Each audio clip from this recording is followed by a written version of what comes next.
Muy buenas tardes, arrancamos el espacio Un poco de Derecho de Marín y Mateo Abogados y saludamos a Sandra Urrecoechea. Muy buenas tardes, Sandra, ¿cómo estás?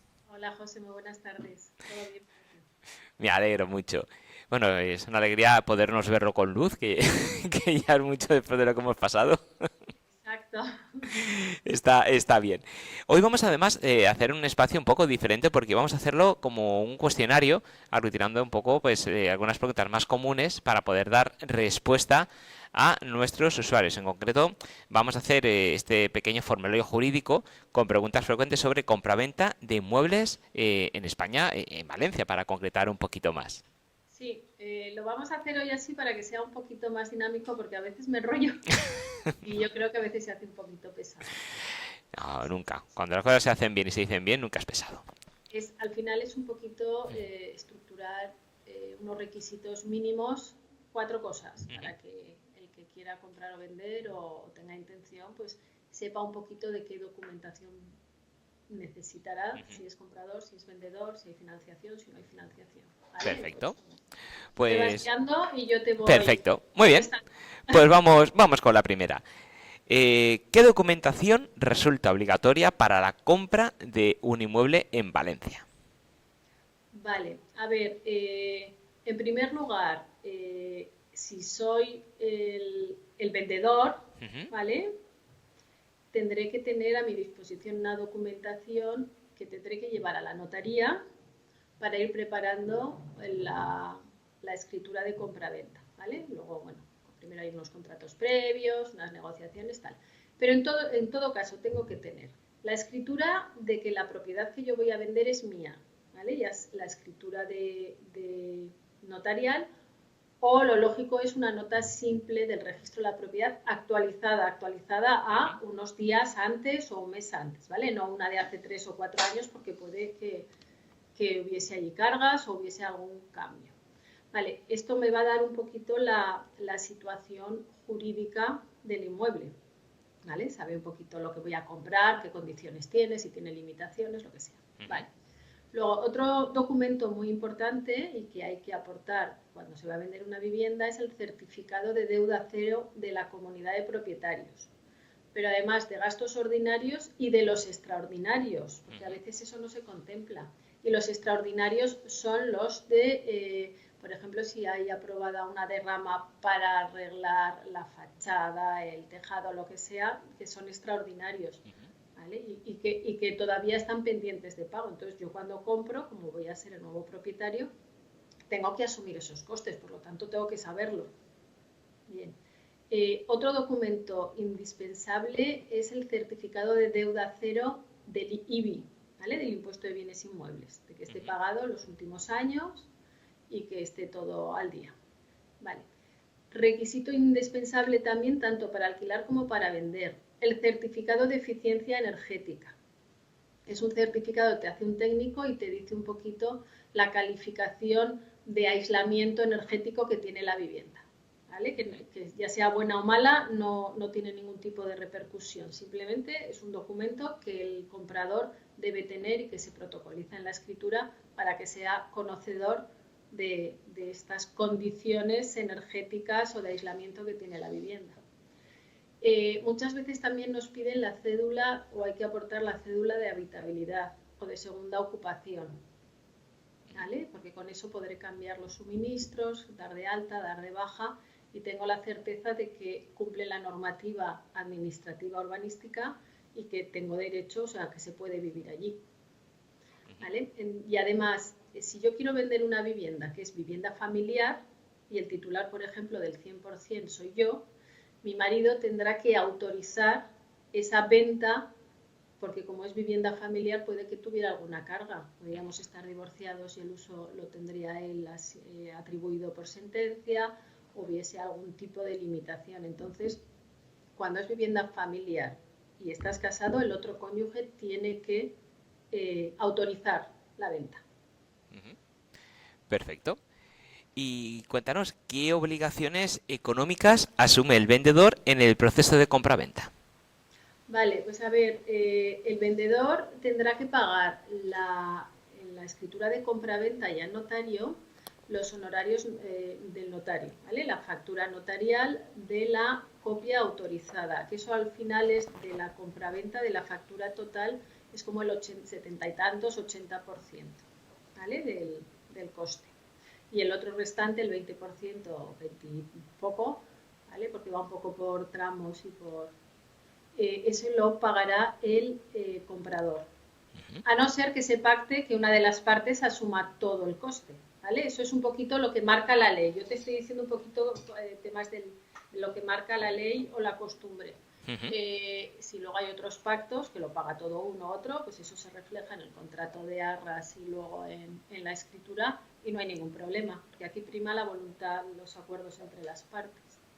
Vale, como vendedor, una vez que venda tendré que pagar el impuesto de plusvalía municipal, ¿vale? Que es un impuesto sobre el incremento de valor de los terrenos de naturaleza urbana que se paga en el ayuntamiento.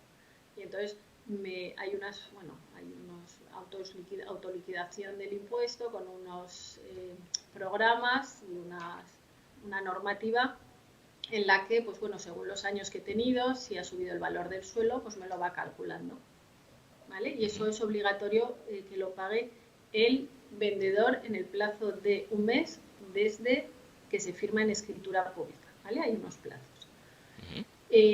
Además, el vendedor tendrá que tributar en la renta, y luego ya en su RPF del año siguiente, ¿vale? Bueno, del año que le toque hacer la declaración, en el caso de que tuviera ganancia o pérdida patrimonial. Es decir, si yo he comprado por 100 y vendo por 200, tengo una ganancia de, quitando gastos para aquí y para allá, de 60.000 o 80.000. Pues esa ganancia que he tenido la tengo que tributar como ganancia en renta, como si fuera ingresos que he tenido. Y además habrá que pagar también todas las certificaciones. Bueno, si intermedia una inmobiliaria, la comisión de la inmobiliaria, si se ha contratado un abogado para gestionar todo, pues el abogado, la gestoría, si es la que tramita todas estas cosas. Bueno, que al final hay que tener en cuenta que aunque se quiera vender un inmueble, aparte de la documentación que hay que conseguir, que actualmente cobran por todo, certificado de comunidad te cobran algo, el certificado de eficiencia energética también te cobran, ¿vale? Hay que prever unos gastos, ¿vale? Que van asimilados al vendedor. Y ya que hablamos de gastos, contanos qué tributos y gastos son imputables al comprador. Vale, a ver, el comprador, como hemos dicho, pagará parte de la notaría si no se acorda otra cosa y tendrá que pagar el impuesto de transmisiones patrimoniales. Este impuesto de transmisiones patrimoniales es un impuesto cedido a cada comunidad autónoma y cada comunidad autónoma tiene su cuota o su porcentaje de aplicación. La Comunidad Valenciana es el 10% como régimen general, pero en otras comunidades va del 6 al 10 o al 11 si pasa de 1.000.000 de euros.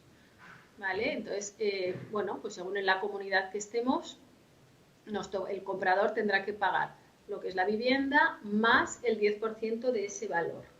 De ese valor de compraventa o si ese valor fuera inferior al valor fiscal que te marca Hacienda, el catastro, será el mayor, ¿vale? Tendrás que tributar sobre o el valor fiscal mayor o el que venga en la escritura.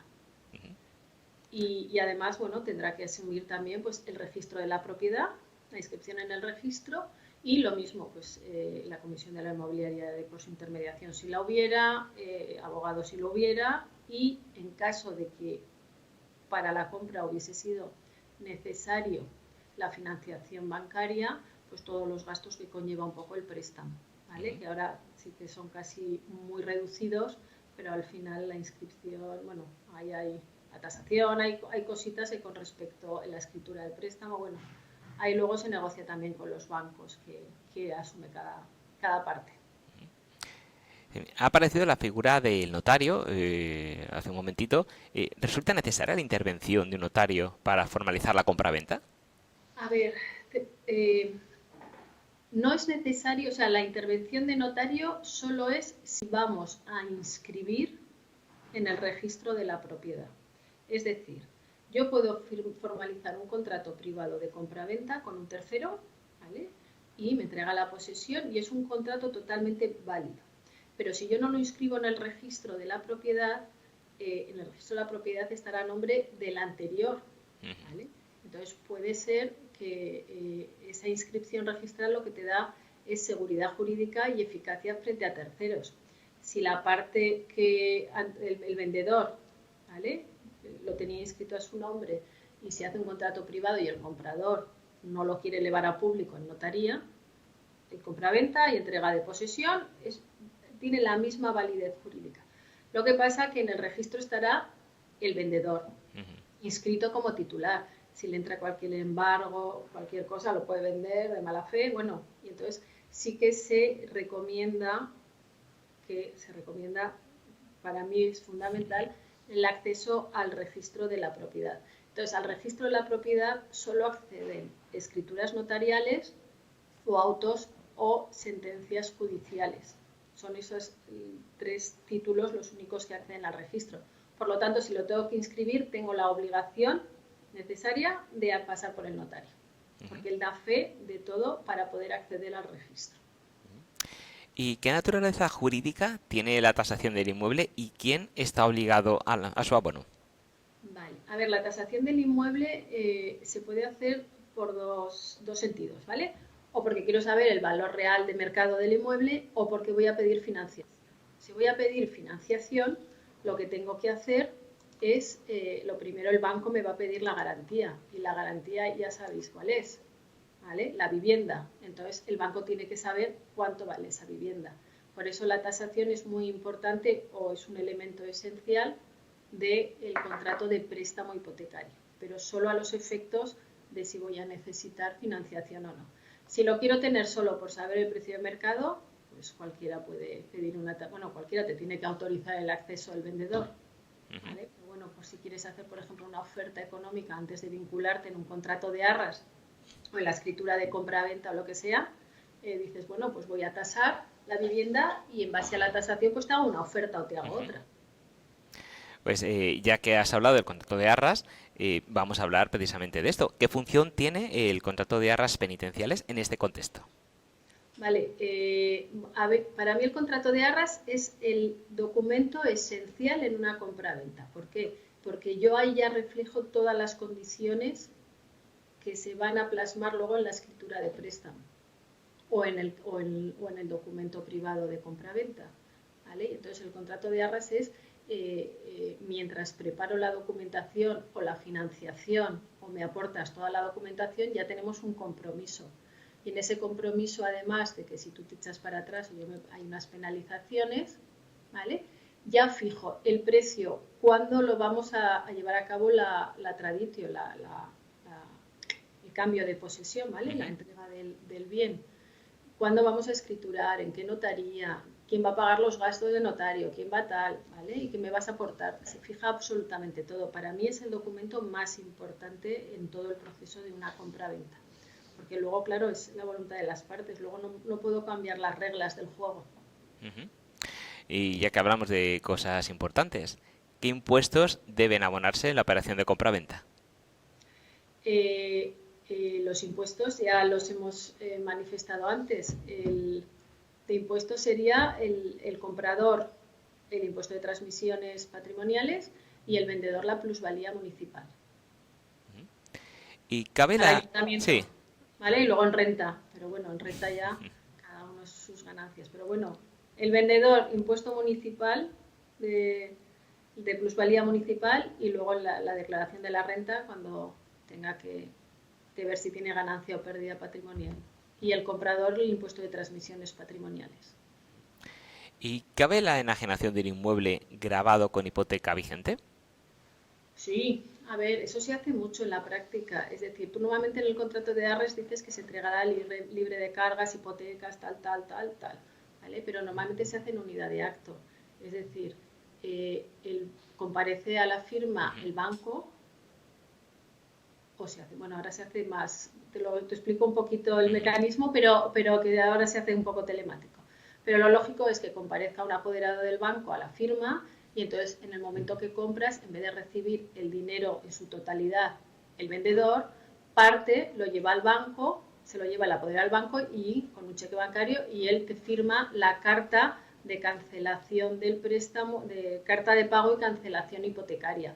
Por lo tanto, en la misma unidad de acto lo que tengo es que ya no hay ninguna carga y que está libre de cargas, porque con mi propio dinero, yo como vendedora he pagado ese préstamo hipotecario y el restante dinero o cantidad que quedará por ahí pendiente ya se la daré al vendedor. ¿Y qué sucede si existen cargas o deudas asociadas al inmueble? Vale, si no me pueden justificar o me justifican que la comunidad de propietarios tiene una deuda una deuda, o el IBI está sin pagar tantos años, o hay alguna carga, alguna deuda de Hacienda, Seguridad Social o lo que sea, lo que puedo hacer a la hora de pagar es retener del precio. Es decir, si hemos acordado que te voy a pagar 100 y debes al ayuntamiento 3.000, a Hacienda 10.000 y a tal, pues lo que hago es, me traes las cartas de pago y yo del precio lo voy pagando y entonces te entregaré menos cantidad de dinero. Por lo tanto, aunque tenga muchas cargas y todo, se puede solucionar todo en el momento de la compra-venta. Haya banco o no haya banco, ¿vale? Si hay banco, pues a veces ponen un poquito más de pega porque la operación es un poquito más compleja, pero se hace sin ningún problema. ¿Y cuál es el plazo estimado para la culminación de la operación? A ver, según la práctica, si no es necesaria la financiación, en un par de semanas o un mes, y al final es más un poquito el recopilar la documentación y poner fecha en notaría, ¿vale? Cuadrar un poco agendas y que la notaría esté libre y todas esas cosas. Si hace falta financiación, ahí sí que los plazos tienen que ser más largos. A mí a veces me asusta porque las inmobiliarias cuando suscriben los contratos de arras o las partes, ¿vale? La inmobiliaria porque es el 90% de las veces, ponen un plazo máximo de 3 meses. A mí eso me parece poquísimo. ¿Por qué? Porque entre que decides, firmas el contrato de arras, vas al banco, pides financiación, pasa por el comité de riesgos, luego hay que firmar el acta de transparencia bancaria. Tienen que pasar tantos días para poder firmar el préstamo.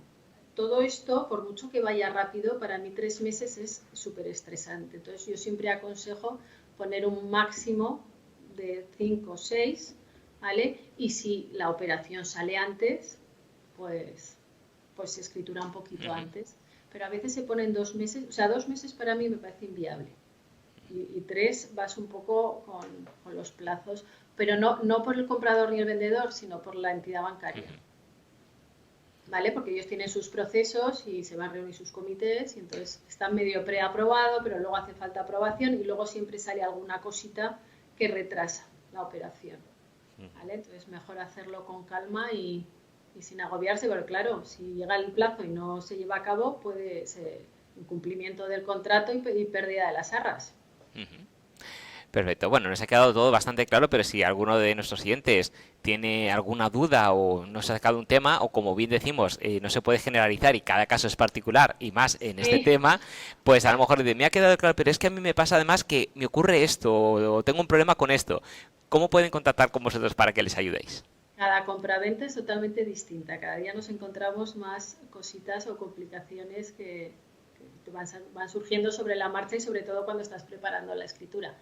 Vale, pues bueno, somos Marín y Mateo Abogados, estamos en Valencia, tenemos también despacho en Madrid y nuestra forma de contacto es a través del teléfono, podéis llamar para pedir cita o cualquier consulta, 96 320 2876 o a través de nuestra web que es www.marinimateoabogados.es. Ahí tenemos un formulario de consultas también al que podéis acceder a nosotros directamente.